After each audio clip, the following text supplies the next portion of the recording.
Friends ఇది crepe Martin అనమాట. నేను యూఎస్లో చూసాను. ఇది red colour crepe Martin.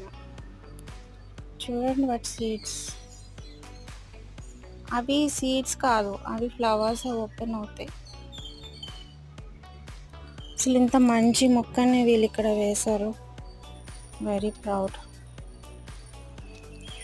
To say this. ఇచ్చిన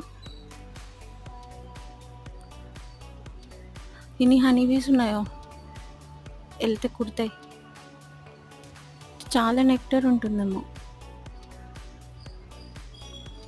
చిన్న బడ్డ, ఇంకా చిన్నవి.